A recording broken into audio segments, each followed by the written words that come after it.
আল্লাহর হাবিবের আজকের একটা গুণ নিয়ে আলোচনা করেছি, সেটা হচ্ছে উদারতা, ক্ষমা করে দেওয়ার মানসিকতা। এই যেই উদাহরণগুলো নিয়ে এসেছে আল্লাহর হাবিব সাল্লাল্লাহু আলাইহি ওয়াসাল্লামের জীবনী থেকে, যে তার জীবনের 20 বছর পরেও সুযোগ পাইছেন 20 বছরের অত্যাচারের প্রতিশোধ নেওয়ার, প্রতিশোধ নেন নাই, ক্ষমা করে দিয়েছেন। তিনি সরাসরি তাকে গালিগালাজ করা হয়েছে, তিনি মাফ করে দিয়েছেন, ইসলাম গ্রহণ করেছেন। তরবারি দিয়ে হত্যা করতে যিনি চেয়েছেন, ক্ষমা করে দিয়েছেন। তো আমরা যারা 15 বছর নির্যাতিত হয়েছে মনে করতেছি, মনে করার পরে এখন সুযোগ পাইয়া যদি মনে করি যে এবার প্রতিশোধ নেব, তাহলে আর আবার আল্লাহ নবীর উম্মত দাবি করার অধিকার আপনার নয়। এতক্ষণে আলোচনাতে কি বুঝলেন? আপনার না 15 বছর, আল্লাহ হাবিব 20 বছর অত্যাচার নির্যাতন সহ্য করার পর মক্কা বিজয়ের পরে কি বলছেন? ক্ষমা করে দিলাম। গরু বাংলায় কথা বলতেছে, কল্পনা করেন, ছাগল বাংলায় কথা বলছে। বিষয়টা কেমন আশ্চর্যজনক! সাহাবায়ে কেরাম বলেন, আমরাও আশ্চর্য হয়ে গেলাম। দাব নামক প্রাণী বিশুদ্ধ আরবি ভাষায় কথা বলছে। আল্লাহর হাবিব এইবার দাব নামক প্রাণীকে ডাক দেন, ডাক দিয়ে প্রশ্ন করেন, মান তা'বুদু ইয়া দাব, হে দাব, তোমাকে যে শিকার করেছে, তোমাকে যে বন্দী করেছে, সে লাত এবং উজ্জার পূজা করে, কিন্তু আমি তোমার কাছ থেকে জানতে চাই, মান তা'বুদু ইয়া দাব, হে দাব, তুমি কার ইবাদত করো, তুমি কার বন্দেগী করো? তোমার মালিক যে তোমাকে যে শিকার করছে, সে লাত উজ্জার পূজা করে, তুমি কার ইবাদত করো, তুমি কার পূজা করো, তুমি কার বন্দেগী করো?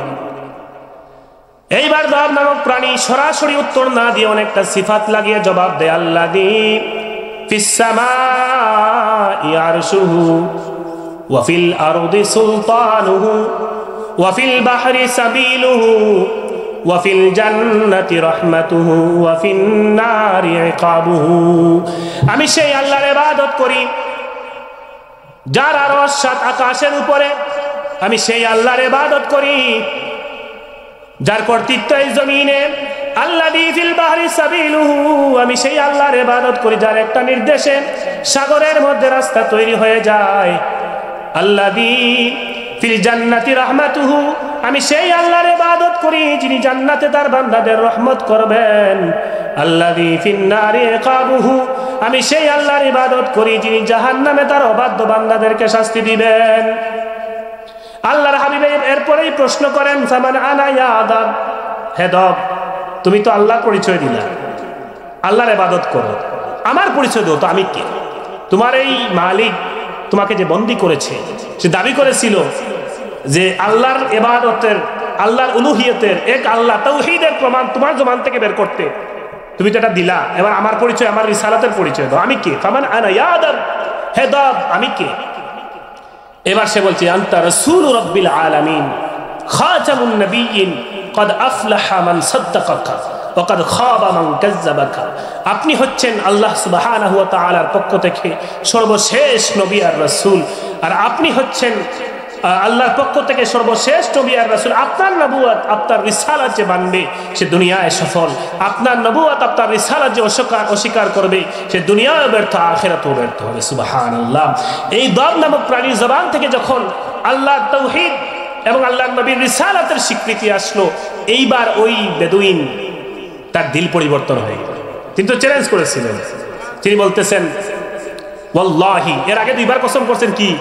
ওয়াল্লাতি ওয়াল উজ্জা, লাত উজ্জার কসম। এইবার বলতেছেন ওয়াল্লাহি, আল্লাহর কসম, লা আত্তাবিউ আসরান বা'দা আইনিন, স্বচক্ষে এত বড় ঘটনা দেখার পরে, এত বড় চ্যালেঞ্জ স্বচক্ষে প্রমাণিত হওয়ার পরে আমি আর বিধর্মীদের পথ অনুসরণ করতে পারি না, আমি আর অন্য ধর্মের অনুসরণ করতে পারি না। আমার দৃঢ় বিশ্বাস হয়ে গিয়েছে মুহাম্মাদের ধর্ম সঠিক ধর্ম। সুতরাং আমি আপনার সামনে সাহাবায়ে কেরামকে সাক্ষ্য রেখে ঘোষণা দিচ্ছি, আশহাদু আল্লা ইলাহা ইল্লাল্লাহু ওয়া আন্নাকা রাসূলুল্লাহ। তিনি শাহাদাতের ঘোষণা দিয়েছেন। এরপরে অনেক লম্বা হাদিস, আমি এখানে বিষয়গুলো স্কিপ করছি, লাস্টের কথা বলি। তিনি তার এলাকায় গেছেন, ইসলাম গ্রহণ করার পরে এলাকায় গেছেন। যখনই এলাকায় ঢুকবেন, গিয়ে দেখেন তার এলাকার 1000 মানুষ রেডি মদিনায় আসবে, এসে যুদ্ধ করবে, প্রস্তুতি নিয়েছে অশ্বারোহী বাহিনী যে মদিনায় এসে যুদ্ধ করবে। তিনি বলেন, তোমরা কই যাবে? বলে, মদিনায় যাবো। কেন? বলে, মদিনায় এক ব্যক্তি আমাদের লাত উজ্জা মূর্তি পূজার বিরুদ্ধে কথা বলে, আমরা শুনেছি মুহাম্মদ নামক সেই ব্যক্তি, আমরা তার বিরুদ্ধে যুদ্ধ করব। এই লোকটি বললেন, তখন তো তিনি ইসলাম গ্রহণ করেছেন, তিনি বললেন, আমিও গেছিলাম শুনে, যাওয়ার পরে যা দেখছি আমি তাকে খুব ভালোভাবে পরীক্ষা করছি। এই যে আমার সাথে যে প্রাণীটা দেখছো, এই প্রাণী তাওহীদের স্বীকৃতি দিয়েছে। আমি চ্যালেঞ্জ ছুড়েছিলাম, এই প্রাণী রিসালাতের স্বীকৃতি দিয়েছে। সুতরাং আমি বিশ্বাস করেছি তিনি সঠিক রাসূল, তিনি আখিরি নবী, আমি ঈমান এনেছি। আর তোমরা যদি আমাকে বিশ্বস্ত মনে করো, তোমরা আমার হাতে ইসলাম ধর্ম গ্রহণ করতে পারো। একজন নয়, দুইজন নয়, 1000 মানুষ ওই সাহাবীর হাতে ইসলাম ধর্ম গ্রহণ করে। তারা ইসলাম ধর্ম গ্রহণ করার পরে মদিনায় আল্লাহর হাবিব সাল্লাল্লাহু আলাইহি সাল্লামের জিয়ারতে যান, আল্লাহর হাবিবের সাক্ষাতে যান। যাওয়ার পরে স্লোগান দেন, লা ইলাহা ইল্লাল্লাহু মুহাম্মাদুর রাসূলুল্লাহ। ইমাম বাইহাকি রাহিমাহুল্লাহ বলেন যে 1000 মানুষ একসাথে ইসলাম গ্রহণ করেছে আল্লাহর হাবিবের জীবদ্দশায়, এরকম ঘটনা খুব কমই হয়েছে। এই ঘটনা বা এই হাদিস থেকে যেটা বলতে চাচ্ছি, ওই যে প্রথমে আল্লাহ রাসূলকে যখন তিনি কটাক্ষ করেছিলেন, আল্লাহ রাসূলের জবান নিয়ে তিনি বলছিলেন আপনি খারাপ জবানের মানুষ, আপনার মতো খারাপ জবান আর কারো নাই।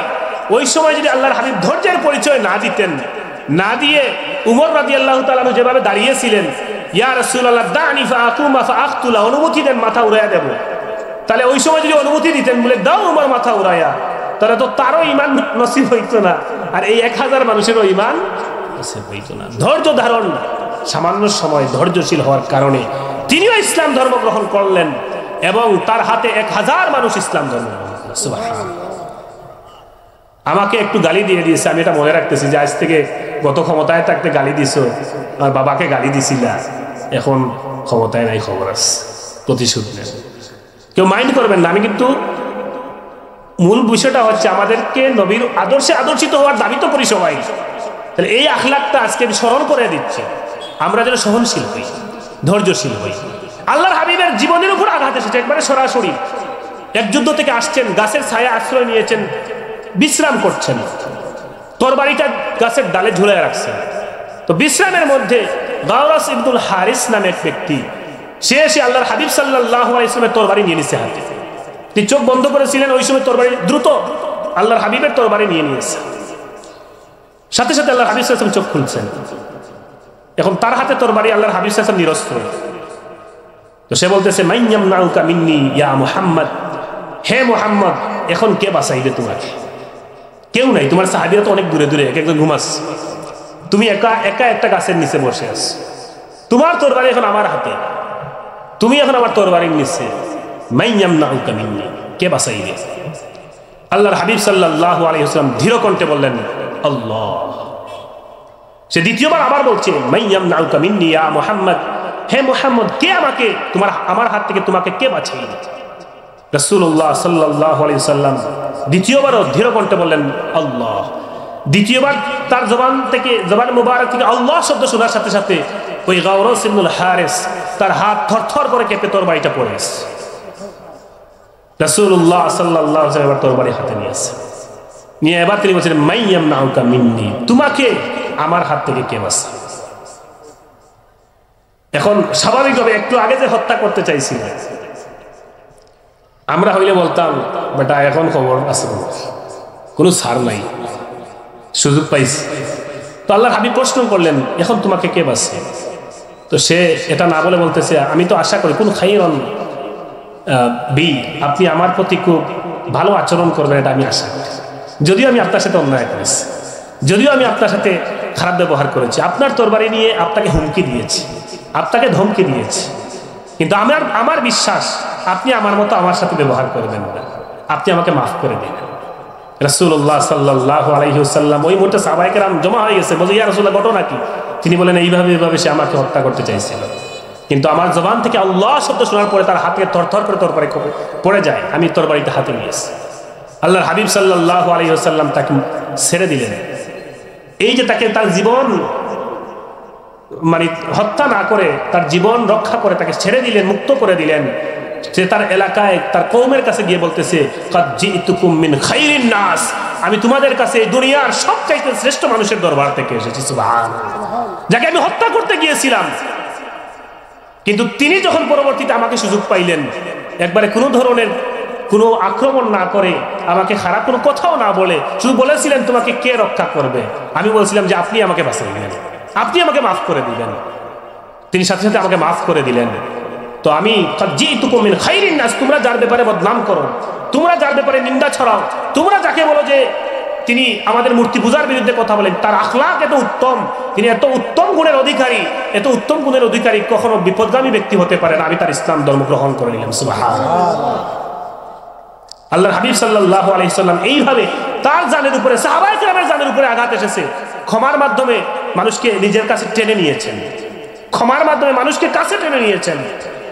আল্লাহ হাবিব সাল্লাল্লাহু আলাইহি ওয়াসাল্লাম মদিনা রাষ্ট্রের নিরাপত্তার জন্য পাঠাইছেন একবার সাহাবীদেরকে একটা এলাকায়, সীমানায়, নজদের দিকে। নজদ বর্তমান রিয়াদ, যেটা, এটার নাম তো তারা চেঞ্জ করে ফেলছে, তার কারণ আছে, হাদিসে নজদের জন্য আল্লাহ নবী দোয়া করেন নাই, এজন্য তাদের এটা গায়ে লাগে, তো তারা নজ চেঞ্জ করে রিয়াদ বানিয়ে ফেলছে। নজদ বুলাই মানুষকে ভুলানোর জন্য, ঠিক আছে। তো নজদের দিকে আল্লাহর হাবিব সাহাবায়ে কেরামকে পাঠাইছেন। সাহাবায়ে কেরাম একজন ব্যক্তিকে গ্রেফতার করে নিয়ে আসছে, এনে মসজিদে নববীর খুঁটিতে বেঁধে রাখছে। মসজিদে নববীর খুঁটি, এইটাতে সবকিছু আসামিদেরকে বেঁধে রাখা হইতো, বিচার হইতো। ওইটাই রাষ্ট্র ছিল, রাষ্ট্র পরিচালনার কেন্দ্রবিন্দু ছিল এখানে, মসজিদ থেকেই রাষ্ট্র পরিচালনা হতো। আজকাল সবাই বলে ইমাম সাহেব, হুজুররা কেন রাজনীতির কথা বলে? আরে হুজুররাই তো আসল রাজনীতিবিদ, এরা যে রাজনীতি জানে, অন্যরা তো সেই রাজনীতি জানে না। ইসলামী রাজনীতি তো আসল নয়, গণতন্ত্র। আমরা তো আসল কথাগুলো বললে যে বলে কি হাসা কথা বিলাইবে জান না, এটা একটা কথা আছে। তো ইসলামী রাজনীতি যদি বলা হয়, তাহলে গণতন্ত্র টনতন্ত্র এগুলো সব কিছু ইসলাম সাপোর্ট করে না। অনেকে আবার ইসলামী গণতন্ত্র নামে একটা নতুন গণতন্ত্র বের করছে, নাকি ইসলামী গণতন্ত্র। ইসলামে খেলাফত আছে, গণতন্ত্র নাই। ইসলামী রাজনীতি সম্পূর্ণ আলাদা। আবার ইসলামাইজেশন করার চেষ্টা করার দরকার নাই। গণতন্ত্র করবেন সেটা তো আপনার বিষয়, এটাকে আবার ইসলামী গণতন্ত্র বানাইবেন না। ইসলামী রাজনীতি আলাদা। তো আল্লাহর হাবিব সাল্লাল্লাহু আলাইহি ওয়াসাল্লাম মসজিদ থেকে রাষ্ট্র পরিচালনা করতেন, ওই জায়গায় বিচার কার্য পরিচালনা হতো। এই ব্যক্তিকে মসজিদে নববীর খুঁটিতে বেঁধে রাখা হয়েছে। আল্লাহর হাবিব সাল্লাল্লাহু আলাইহি ওয়াসাল্লাম সাহাবায়ে কেরামকে জিজ্ঞাসা করলেন, কি অপরাধ, তাকে ধরে আনছো কেন? ইয়া রাসূলুল্লাহ, সীমানায় ঘোরাঘুরি করতেছে, সন্দেহ হয়েছে, ধরে নিয়ে আসছে। এখন যদি আপনি মনে করেন অপরাধী, শাস্তি দিবেন, আর যদি মনে করেন নিরপরাধ, ছেড়ে দিবেন, মুক্ত করে দিবেন। আল্লাহর হাবিব সাল্লাল্লাহু আলাইহি সাল্লাম চিনলেন তাকে, বললেন, তোমরা যাকে নিয়ে আসছো সে কোনো সাধারণ ব্যক্তি না, তিনি আমাদের পাশের যে প্রদেশ ইয়ামামা, সৈয়দ আহলিল ইয়ামামা, এ হচ্ছে ইয়ামামার অধিবাসীদের সৈয়দ, লিডার, নেতা, সহজ বাংলায় বললে রাষ্ট্রপতি মনে করেন আর কি। ইয়ামামা যদি আমরা রাষ্ট্র হিসেবে ধরি, প্রদেশ যদিও, তো ওই রাষ্ট্রের রাষ্ট্রপতি সে। একটা এলাকার প্রধান মুখ্যমন্ত্রীকে ধরে নিয়ে আসছো, সৈয়দ ব্যক্তিকে ধরে নিয়ে চলে আসছো, একটা এলাকার নেতাকে ধরে নিয়ে আসছো, তার কথা ইয়ামামার সবাই চলে, তোমরা ওই ব্যক্তিকে ধরে নিয়ে আসছো। তবে যাকে ধরে নিয়ে আসছো সে কোনো সাধারণ নিরপরাধ ব্যক্তি না, অপরাধী। আবার বহু সাহাবীদেরকে হত্যা করেছে, শহীদ করেছে। তার কাছে ইসলামের নেগেটিভ তথ্য পৌঁছাইছে, তার ব্যাপারে মুসলমানদের ব্যাপারে খারাপ তথ্য পৌঁছানো হয়েছে। তিনি মুসলমানদেরকে না দেখেই, ইসলাম ধর্ম সম্পর্কে না জেনেই অনেক মুসলমানকে হত্যা করেছেন। গোপনে হত্যা করতেন, গুম করে হত্যা করতেন। গুম শব্দ খুব পরিচিত না, এটা বলে চিনবেন, কারণ বিগত তো 15 বছরে এটাই বেশি, হ্যাঁ এটাই হয়েছে, অনেকেই মনে করি আমরা। তো এটাই হয়েছে, কিন্তু ওই দেখেন আমাদের সাথে যাই হয়েছে মনে করেন, সবই তো ওই জায়গায় উদাহরণ মিলে নাকি? কিন্তু এরপরে আল্লাহ রাসূল কি করছেন সেটা তো আমাদের আখলাক এরকম করতে হবে নাকি? যদি আল্লাহর হাবিব ওই সময় গর্দান উড়াইতেন, মাথা উড়াইয়া দিতেন, তা আমরাও না এরকম করতাম। আমরা যেহেতু তার নবী, আমরা যেহেতু নবীর উম্মত দাবি করি নিজেদেরকে যে আমরা তার উম্মত, তাহলে তার আদর্শ তো আমরাও বাস্তবায়ন করব। তো গুম করে অনেককে হত্যা করেছেন। তো এখন আল্লাহর নবীর দরবারে যিনি গুম করে হত্যা করেছেন, গোপনে সাহাবীদেরকে শহীদ করেছেন, তিনি বন্দী। আল্লাহর হাবিব বলেন, তোমরা নিরপরাধ ব্যক্তিকে বন্দী করো নাই, তোমরা অপরাধীকেই বন্দী করে নিয়ে আসছো। আল্লাহর হাবিব সাল্লাল্লাহু আলাইহি ওয়াসাল্লাম এইবার সুমামা বিন উসাল, ওই ব্যক্তির নাম সুমামা বিন উসাল, সুমামা বিন উসালকে প্রশ্ন করেন, মাজা ইনদাকা ইয়া সুমামা, হে সুমামা, তুমি গোপনে আমার বহু সাহাবীকে শহীদ করেছো, হত্যা করেছো, গুম করেছো, এখন তুমি আমার আদালতে বন্দী। মাজা ইনদাকা ইয়া সুমামা, তুমি আমার কাছ থেকে কেমন বিচার আশা করো? তোমার কাছে কি কোনো ভালো প্রস্তাব আছে? তুমি বলো তোমার কি বিচার করা উচিত। আমরা অনেক সময় এলাকার বিচারক হইলে মুরব্বী হলে অপরাধী এখন তুই যেটা করছস হাসা করি, তুই হইলা তোরে কিতা করতাম। মুরব্বী হলে অনেক সময় যে বেশি বারবার অপরাধ করে, মুরব্বী হলে কিতা করেন, তুই করছেন তোরে কিতা করতাম। আল্লাহর হাবিব সাল্লাল্লাহু আলাইহি ওয়াসাল্লাম বলেন, মাজা ইনদাকা ইয়া সুমামা, হে সুমামা, তুমি যে অপরাধ করছো এটা তো কোনো সাধারণ অপরাধ না, আমার বহু সাহাবীকে শহীদ করে দিয়েছো, হত্যা করেছো, গুম করেছো। তুমি বলো তোমার সাথে কেমন বিচার করা উচিত, কেমন ব্যবহার করা উচিত? সুমামা বলেন, ইন্ডিয়া মুহাম্মাদু খাইর, এ মুহাম্মদ আমার কাছে ভালো ভালো কিছু প্রস্তাব আছে। আপনি যেহেতু চাচ্ছেন প্রস্তাব, আমি নিজেই দেব। কি ব্যবহার আমার সাথে করবেন, কি বিচার করবেন, আমি আপনাকে 3টা প্রস্তাব দেই।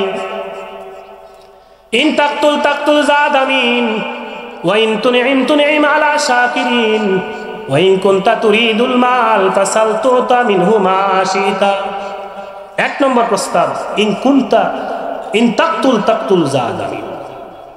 মুহাম্মদ, আমি আপনার বহু সঙ্গীদেরকে হত্যা করেছি, সাথীদেরকে হত্যা করেছি। আপনি এর বদলা হিসেবে, কিসাস হিসেবে, প্রতিশোধ হিসেবে আমাকে হত্যা করতে পারেন। এটা আপনার সবচেয়ে বড় হক, সবচেয়ে বড় অধিকার।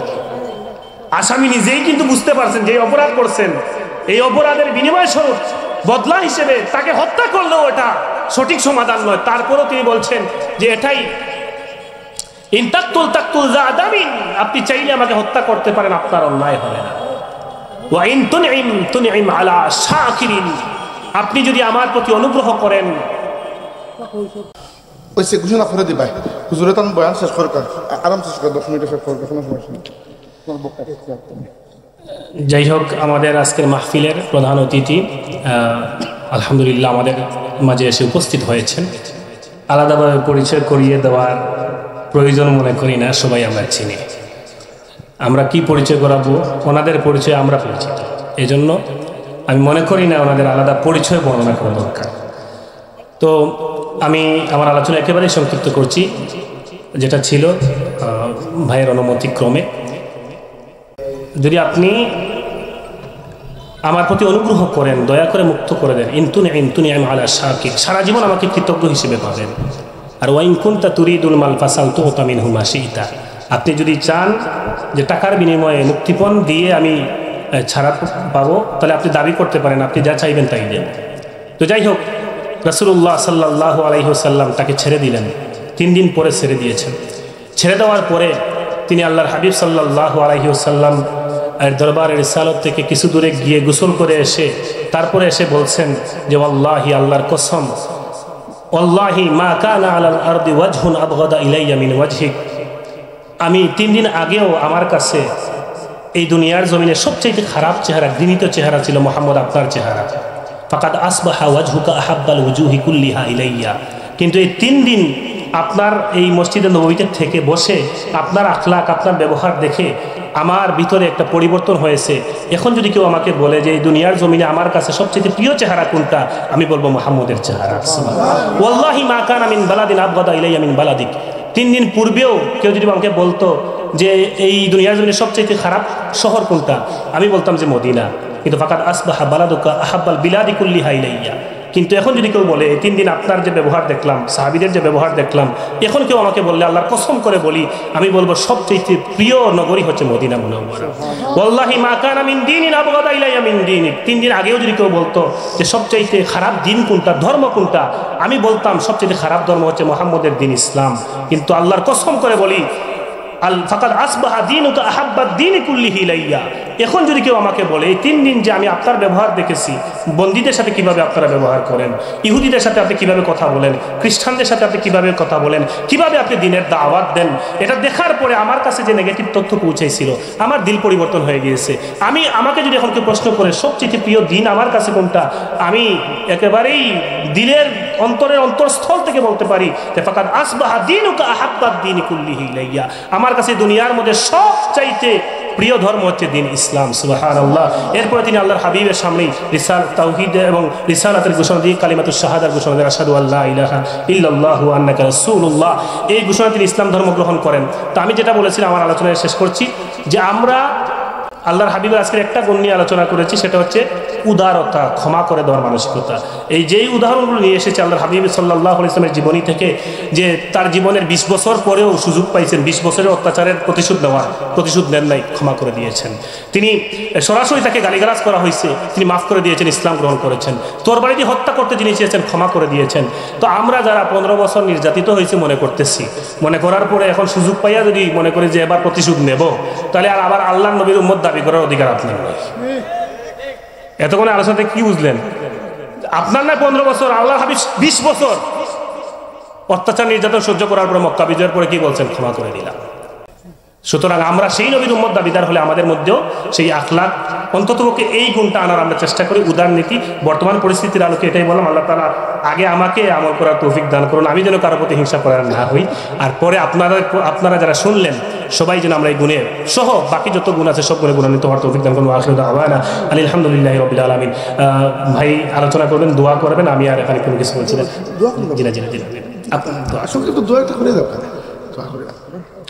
সাল্লাল্লাহু আলা সাইয়্যিদিনা মাওলানা মুহাম্মদ ওয়া আলা আলিহি ওয়া আসহাবিহি ওয়া সাল্লাম। আস্তাগফিরুল্লাহ, ইন্নাল্লাহা গফুরুর রহিম। আল্লাহুম্মা আমিন। আলহামদুলিল্লাহি রাব্বিল আলামিন ওয়াস সালাতু ওয়াস সালামু আলা সাইয়্যিদিল আমবিয়া'i ওয়াল মুরসালিন ওয়া আলা আলিহি ওয়া আসহাবিহি আজমাইন। ربنا اغفر لنا ذنوبنا وذنوب والدينا رب ارحمهما كما ربياني صغيرا ولأساتذتنا ولمشايخنا ولمن له حق علينا ولجميع أمة محمد صلى الله عليه وسلم. ربنا هب لنا من أزواجنا وذرياتنا قرة أعين وجعلنا للمتقين إماما. وسلام على المرسلين والحمد لله رب العالمين.